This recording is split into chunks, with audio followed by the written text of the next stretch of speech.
Hi, I'm Kathleen Hall, and this is The Way I See It. And my guest and partner during these podcasts is Dr. Jim Hixon. He's the medical director of the Mindful Living Network and the Stress Institute. Happens to be a board-certified gastroenterologist, and he's also a board-certified internist who's been loving and caring for patients for a long time. And he also happens to be my long-term partner, lover, and husband. So we've been through everything together, sharing, I deal more in the psychological and the spiritual, and he deals in the body. So it's kind of been, would you say, a mind-body relationship for a long time? Absolutely, and thanks for having me at this time. Or like you said, where science meets the soul, right? Exactly. So what we'd like to talk about tonight is in the middle of where we're living right now, which would be in July of 2020, is the COVID, as you well know because of your practice, Jim, and being in the hospital. COVID deaths are through the roof. People are so anxious, afraid of another shutdown. Also, we are having riots, literally, whether it's Portland and Seattle and all over this country right at this moment. We're waiting for another bill to be passed through Congress for unemployment and supplemental income. When you turn on the news, I actually, as I'm a stress expert, and it stresses me out. People losing their housing because of, not being able to pay their payments. So it's really, really a challenging time in our history. I mean, again, I read about World War I, World War II. I love, love, love history. Civil War and times of stress because I've always been fascinated with resilience and the people that make it through tough times and the people that don't. And so we're in this for maybe even another year. So I was thinking of things that I know health-wise in the mind and the body that are really antidotes and to all of the stress that's been going on, and also something that has physical and psychological and spiritual effects on us, and that's kindness. And kindness is infectious, it's contagious, and if there's any currency we need now as much as money and income for many of us, it's kindness because of isolation, loneliness, and the way we're feeling. And so I know we're dealing with a viral pandemic, but I really hope and pray that we can all start spreading a kindness pandemic and kind of have a kindness revolution, because everything seems upside down, but we can go back to the tenets of our spiritual strength, tenets that are in every major religion. And now that we have the science, Jim, to talk about the different kinds of science things that we know back up this. And we'll talk about that in a second, but I always go back, when I get sideways, I always go back to what Cuomo said in April. This was the very beginning of the pandemic when he closed down New York. And everyone was shell-shocked. And he looked into the camera and he said, I want everybody to know we don't know when this is going to end, what's going to happen in the future. But I promise you this, that this COVID virus and what is happening in our country and in our world will define your character. And it will define your character now, but you will look back on this time, a year from now, 2 years, 10 years, however old you are, and you will remember how you reacted during this time of crisis. So every time that I start to worry or get anxious or do something, I swear I keep thinking of remembering his face and him saying that and the tears streaming down my face. And I kept thinking, what do I want to remember? What kind of character do I want to show? And what kept coming up was kindness and compassion. So, and I started thinking about it. So a couple questions that I wanted to start out with you, Jim, is like, where do you think you learned about kindness? Was it you weren't that much of a church person, so I don't think it was the Baptist church. And it could have been. I don't know. I'm asking you. Or was it at home? Or was it a relative of yours? Or an animal? Or what do you think you learned kindness as a little boy? Well, I was blessed at a time to live in a small community. And one of the things that I think I noticed as a child, and I reflect back on now, is in that smaller community, it seemed to be there was more caring, there was more People talk to kindness, me. and there was more love. That may be a function of just we knew everybody there, they knew us, That's right. and we had a more personal connection. As we get into bigger areas, more urban areas, sometimes we lose that personal connection. So that's clearly one thing that I think taught me kindness. And I'm sure with you, Hixon Hardware and Supply, that you guys would sit there and people that came in, I'm sure you were your father's son, you probably smiled, hey, and even if you didn't know the person, I'm sure you, as nice as you are, you were probably kind to everybody that came Well, in. we all had curiosity too, and that's one of the parts of I think of kindness that we forget. It is. And that is when you say, "How are you today?" We tend to pass that on. They say, "I'm good," or you say, "How are you feeling today?" or "How's your day going?" We pass that on as just a little gesture. We keep moving as we get on the elevator and hit the button. But in earlier times, I think we stopped. We said, "How's your day going today?" and they'd say, "Oh, fair." And then you said, "Well, tell me about that." So you got more in depth. Again, that's part of that caring and kindness.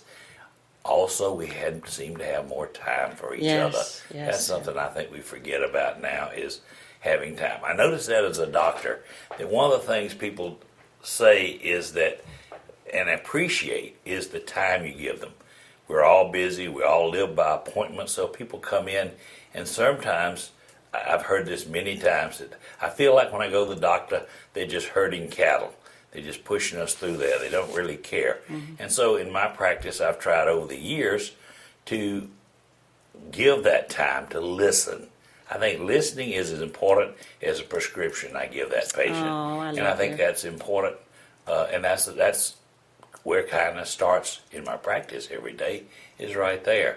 And I think that's important. People need that. Also, with kindness, we need to feel like we've been heard. And I think in these times of turmoil right now, when everybody's depressed, they're anxious, we're angry, all array of emotions, we need to feel like we've been heard. And sometimes I think our reactions are a function of that. Nobody hears me. And thus, if you can be kind in that manner, it makes a huge difference. So I think It's interesting you would say that because look at the riots and look at the protests. I think it's a culmination of people not be feeling heard. Do you know that they feel disrespected, unheard, invisible? Yeah, that really is cool. I Thanks think for saying that. I think we hit a tipping point, and I think it's time we step back and now go back to the people who are instigating a lot of these marches and protests and find out, what do you want? What do you expect? Listening. And listen to what people, and both Be sides, all sides need to listen. Because as we know, there's not a truth, but many truths. And also, I think part of kindness is belonging. You know that when you're kind, when those people are in your examining room or wherever they are, the way you smile and how you're kind to them, I think they feel like they belong instead of feeling like a stranger. Absolutely, And- no question about Yeah, that. and the number one thing that we've studied, and I saw a study on this recently, like 2 weeks ago, the number one thing that people want is to feel like they belong. Isn't that interesting, especially now with COVID? And where I would have to say, where did I first learn kindness? To be honest, and my family was so dysfunctional, I would have to say probably in my heart it would be animals. It would be dogs and cats because we had a lot of animals. And I know that's sad that it's not, you know, and who do I remember anybody who was kind to me? And I would think that would be my Aunt Pat and Uncle John, who were very kind to people. He was a coach, and he coached and mentored people. And she was a nurse at a rural hospital and ran the night shift, was absolutely beloved by everybody in the community. And they were both so kind to me. And I felt like I belonged in their group, in their family, and never felt like an outsider at all. And it does make you feel like you belong and that somebody understands you. And it gives you hope, too, that no matter how despair you feel or whatever, how much despair, I think it gives you hope. And you know, how would you say you see kindness in the world right now? Well, I think we lack kindness in the world right now. and it starts at home with each and every one of us. And I think one of those reasons, and it's not an excuse, it's an observation that applies to all of us, is we all get so busy in our own lives that we don't make time to be kind. And it's no excuse for it. It's the simplest and easiest thing to do. When we're kinder, we feel better about ourselves. We feel better about others. We're more optimistic. We're more hopeful. And beyond that, we're also happier. So I think that's just critical. And what I wanted to do, I want to ask you, because I know there's some, many physiological and health benefits to being kind. But I read the other day, my favorite book, I read it every day, is A Daily Dose of Sanity by Alan Cohen. And he has a little piece on here called No Kindness Too Small. And when I read this, tears streamed down my face, and I sent this to my hairdresser and told him that this was what he was to me. So let me read this really short piece right here about kindness. Hairdresser David Wagner had a client who came to him regularly. One day, this woman, who was young and attractive, with a life apparently working very smoothly, phoned him in between her regular engagements and asked David if he would style her hair that afternoon, since she had an important appointment very soon. David kindly fit her into his busy schedule, and when she came, he gave her his usual thoughtful attention, laughing with her, touching her kindly, smiling, telling her how great she looked and how much he loved the new hairstyle he had just done on her. A few days later, David received a thank you note from the woman with a shocking revelation. The appointment she had mentioned had been for her own funeral. She had planned to commit suicide that evening, and she wanted to look good when she was found. But, she told David, when you were so kind and loving and attentive to me, I changed my mind and I decided that life was worth living. Can you imagine David's shock upon receiving that news and acknowledgement? This striking experience caused him to rethink his business and his purpose as a hairstylist. He realized he had the potential to change his clients' lives in far deeper ways than styling their hair. David realized that he could literally make their day and change their lives. So he redefined his profession as, I'm a day maker, and his career has never been the same since. Now, as owner of Jute Salon Spa, a network of health and beauty salons across America, David has trained his entire staff to be day makers, serving approximately 4,000 clients per day. Consider how much better a place in the world is for his staff regarding the client's appointments as opportunities, to make somebody else's day. You too can redefine your profession, your career, and purpose in life as a day maker. You never know how far one act of kindness might go. How might you upgrade your career by claiming your purpose to be kind? So that is one of his daily inspirational sayings. And like I said, I copied it, sent it to my hairdresser, and told him it reminded me of him, because no matter how sideways I get in life, I've been going to Emory for years.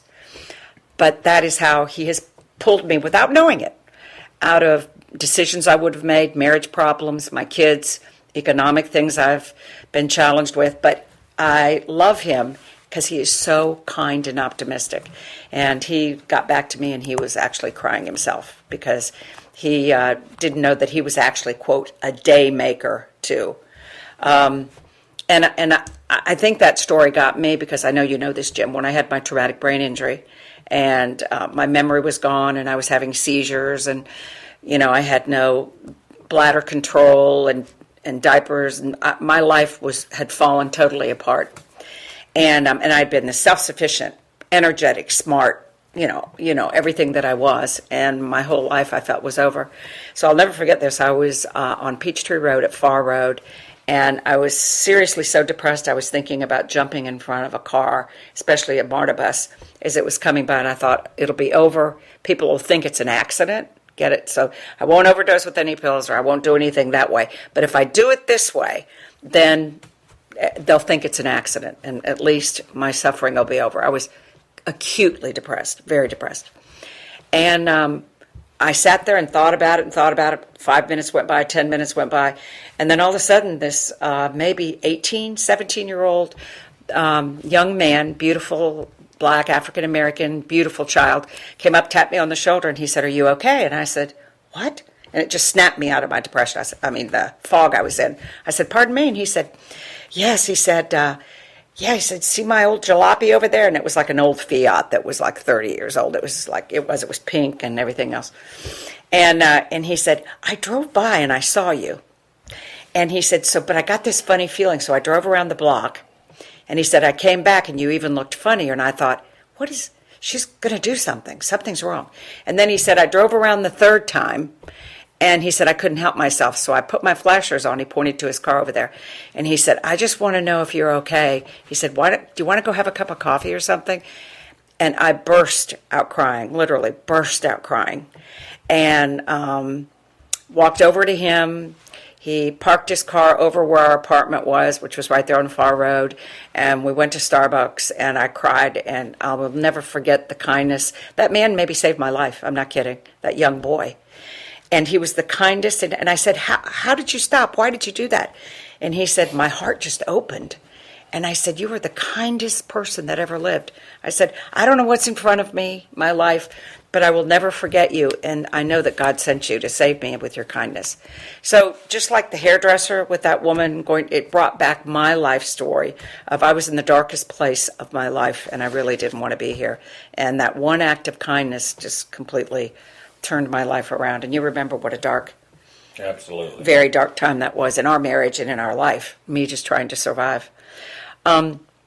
But I wanted to talk about some benefits of kindness, some ones that probably everybody always knows, that whether you receive it or give kindness, you actually produce oxytocin, which is a love hormone, which makes you, happy, creates optimism, high self-esteem.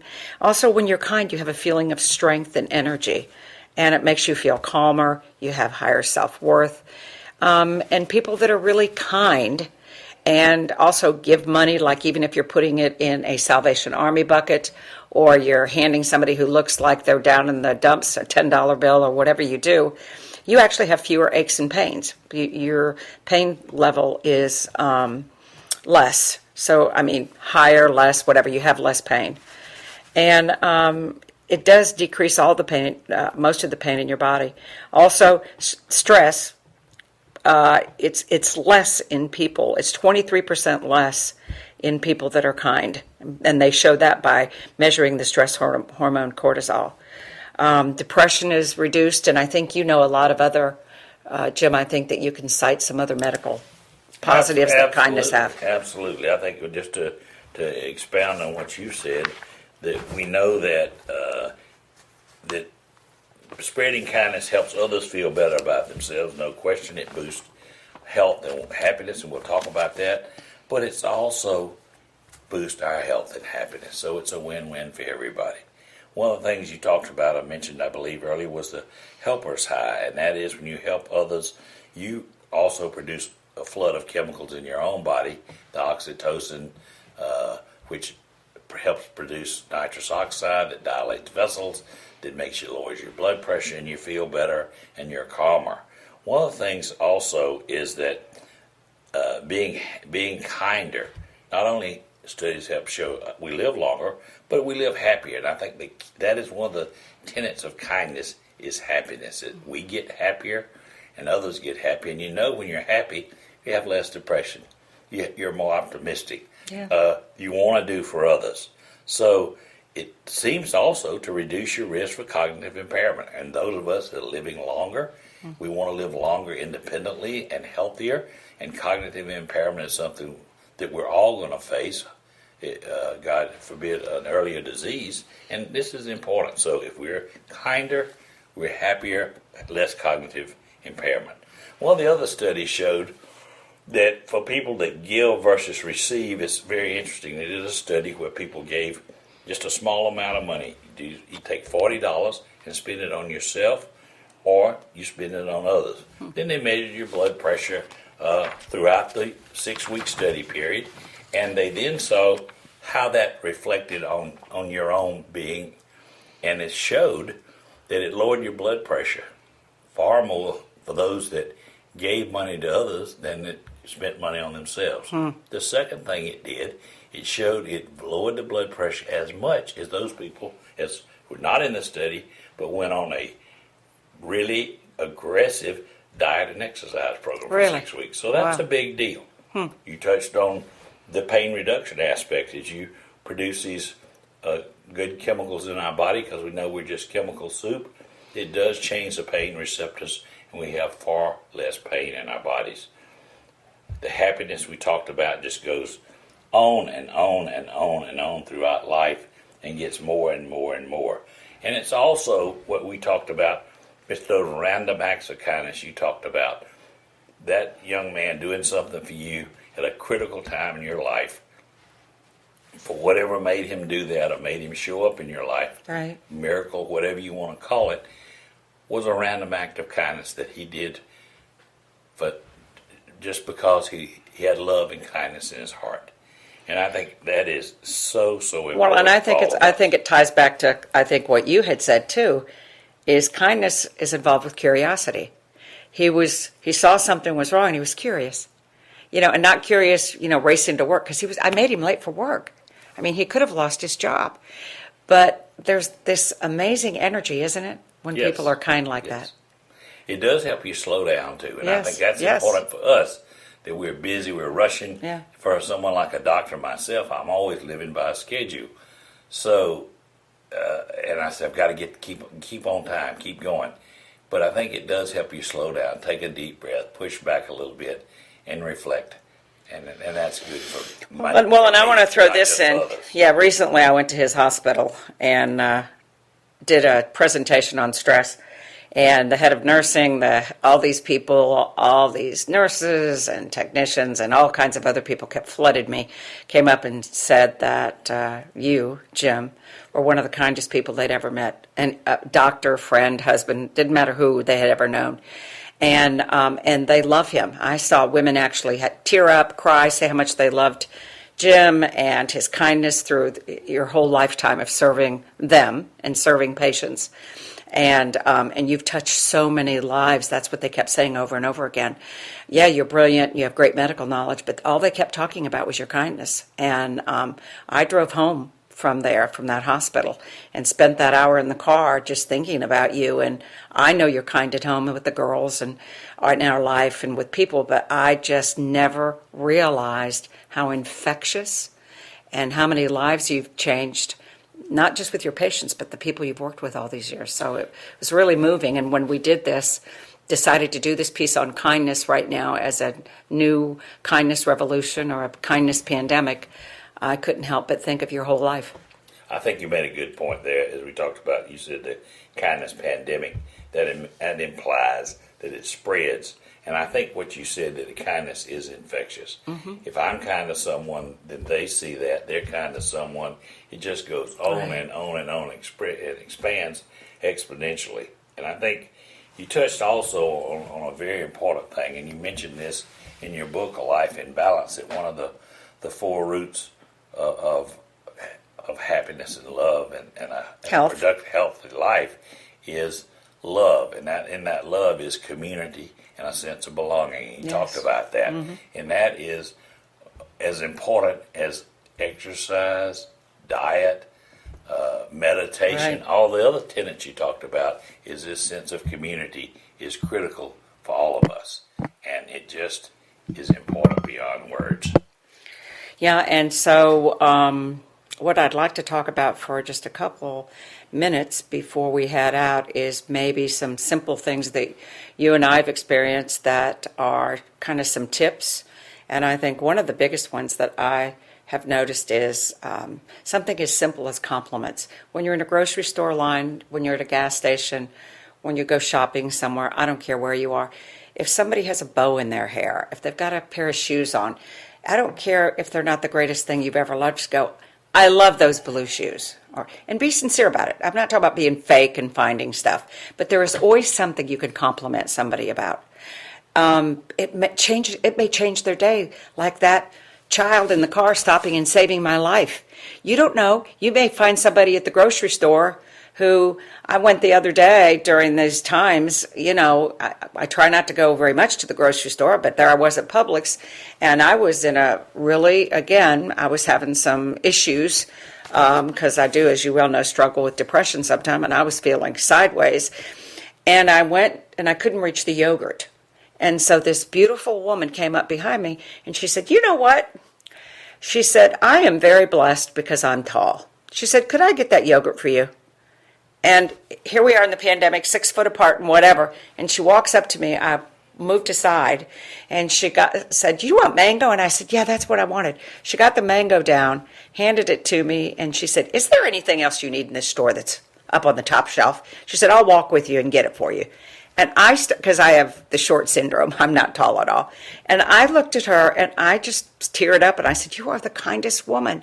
And she said, being especially a tall woman, sometimes it's an asset. And she said, "Listen, I'll be here for a few minutes. So if you need anything else, you just find me on one of these aisles."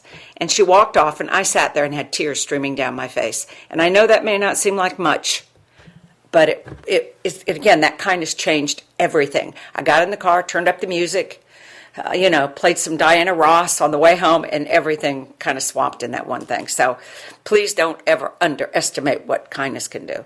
Also, pay compliments. Do you remember when Brittany was at Georgetown and we used to go up there and go to DuPont Circle? There was a guy there called Compliment Man. Do you remember that? Absolutely, I remember. And Compliment Man would give people compliments. So you'd go by and he'd go, "Hey, Dr. Hixon, I like that Sundance shirt." And you'd go, you didn't even forget what you had on and go, "Oh, okay, yeah, that's okay." And that's what he was known as in the Washington Post, and everybody who was around the White House, everybody knew Compliment Man.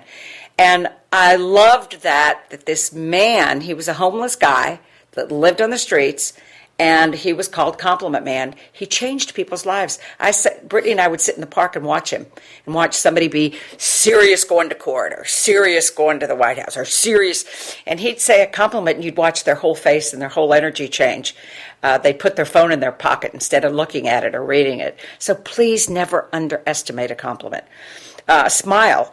I learned that, I think, especially from my mother. Smiled all the time, but the Dalai Lama, Desmond Tutu, Jimmy Carter, these were all mentors and professors of mine at Emory, and they really believe that smiling is a spiritual practice and it's a health practice, that you smile because it does. Think about it.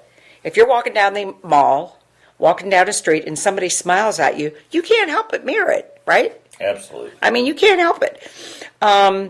And donate, as you talked about. Thank you for saying that. It's really important to donate whatever. Another thing that I think is really, really important is, if you possibly can, foster or rescue an animal. You have no idea the lives that will be changed. I ran and created a big foster and a rescue operation.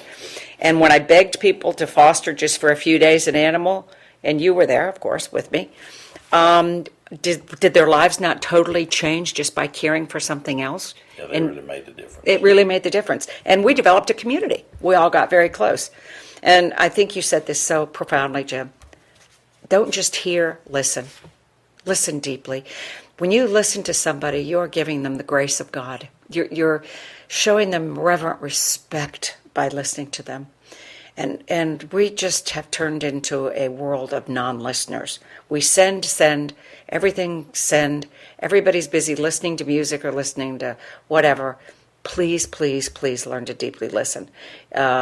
When my spiritual, in my spiritual director training, we spent a whole year, believe it or not, just listening. I mean, our training, it was unbelievable. They said, if you learn one thing out of this certification or out of this training, it's got to be to listen.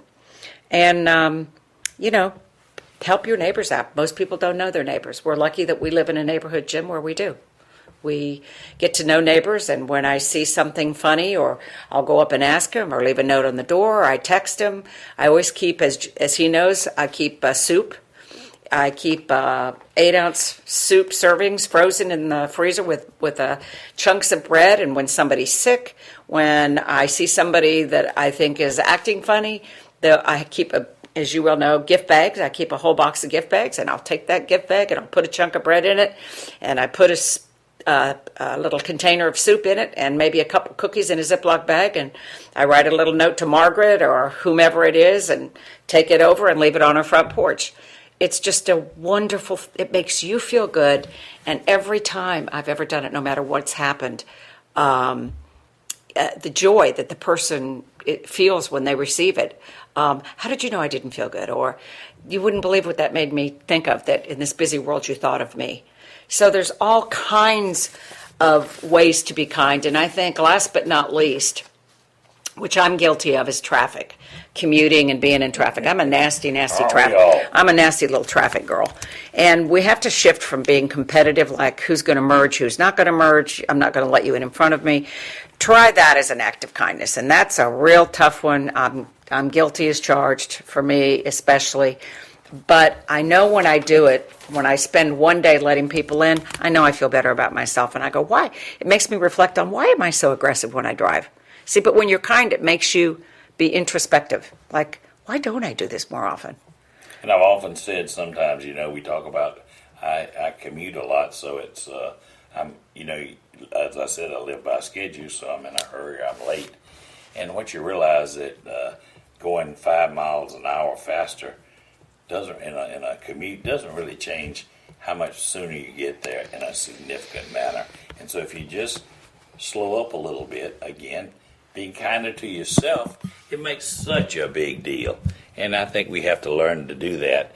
And we're the more we do that, the better we are. I think one of the other things, too, is in these times of the COVID crisis especially, we're dealing with this. It's not going away. It's going to slowly go away. It's not going to be a miraculous turn-on, turn-off situation. So we've all got to cope with it. We're all lonely. We're isolated. We are not in community like we were. Fear, so too. I think fear, anxiety, depression. We have a daughter. Yeah. One of our daughters is a frontline worker. She's a critical care doctor working in 5 ICUs. The night shift. She's got a newborn baby. I'm not joking. So I cry a lot. I freak out. Kindness, and then the first thing I think of is, Jim and I talk about this, is what can we do kind for her, don't we? Absolutely. We say, what can we do? And I think this passes over to all of us, and I certainly see it in my practice. We've got to be kinder to each other. That helps us all get through this better. It strengthens not only my coping mechanisms better, but it strengthens the person I'm being kind to, and that's important. I think one of the other things that's really critical is that we need to be more mindful. As we're more mindful, we tend to be kinder, and never forget being mindful. And mindfulness is a critical part of our lives. We should find ways to be more mindful, and I think we'll be kinder. And thank you for leading into my close, which is, we are at the Mindful Living Network, so you can find articles on kindness and every other way to live a better life. And you can go to mindfullivingnetwork.com, or the short version of that is ourmln.com, ourmln.com, either one of those. If you have any ideas for programming, want to be interviewed, anything, you can contact me at info@mindfullivingnetwork.com, and I will get back to you.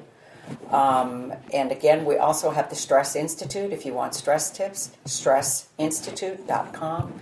What I want you to know is we are here on the long term to help or aid or assist or serve you and serve our world in some capacity, whether it's, like we say, our marriage is where science meets the soul. So if it's in some medical capacity or in some spiritual capacity, we want the world to know that the more mindful we are beyond borders, beyond pandemics, beyond political divides, beyond blue and red, beyond black and white and yellow and red skin, whatever it is, we have got to be mindful, be kind, and have reverent respect for each other. So, thank you for joining us. Thanks, Jim. And thank you for having me. Yeah, thanks. I always enjoy doing these with you, and we'll tackle another loving, kind, mindful issue next time. Absolutely. Take care. Thank you very much.